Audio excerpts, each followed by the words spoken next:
But what I do know is there's no time to think about it. It's pedal to the metal, eyes wide, hoping that these tires don't just say no and let the GTR zoom past like a terrified gazelle. The lap is ticking down, and we're sliding into corners with the grace of a rhino on roller skates. But hey, we're still here, still in third, and that's a victory right now. The car is dancing on the edge. We're hanging on for dear life like an old man trying to hold on to his hat in a hurricane. This is it. This is where we either come out looking like gods of the track, or we end up face first in the gravel with an exploded tire. No pressure, but for now we're hanging on, and it's beautiful.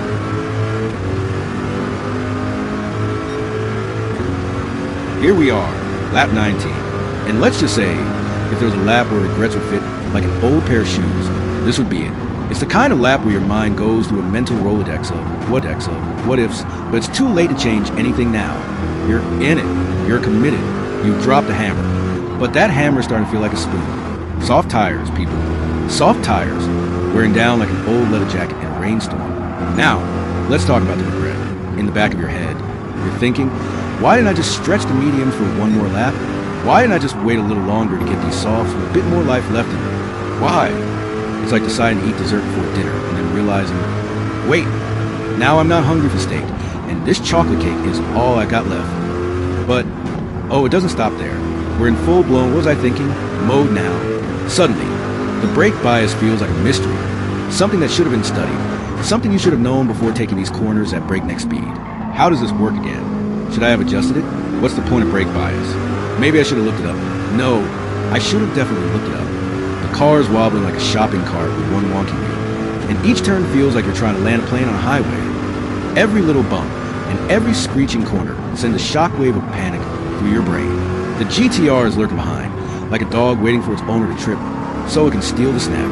You glance at the timer, seconds slipping away, and you realize you're holding on to third with about as much confidence as a kid trying to keep their ice cream cone from melting in the sun. This is when the pressure is really on. You're halfway through a lap where you could either make history or just make an embarrassing story for the race debrief. And yet, somehow, you're still here. Tired tires, half-baked strategies, and all. But here's the kicker. You're still in third. You're still moving. And as much as you want to punch the steering wheel and scream to heaven for that extra lap in the mediums, there's still a chance. And that chance, well, that's the only thing keeping you from turning the car into a kitchen sink of bad decisions. This, ladies and gentlemen, is racing. 40 minutes. That's how long we've been in the ring with Suzuka. 40 minutes of apexes, tire wear, pit strategy. GTR is spawning like they're in a Gran Turismo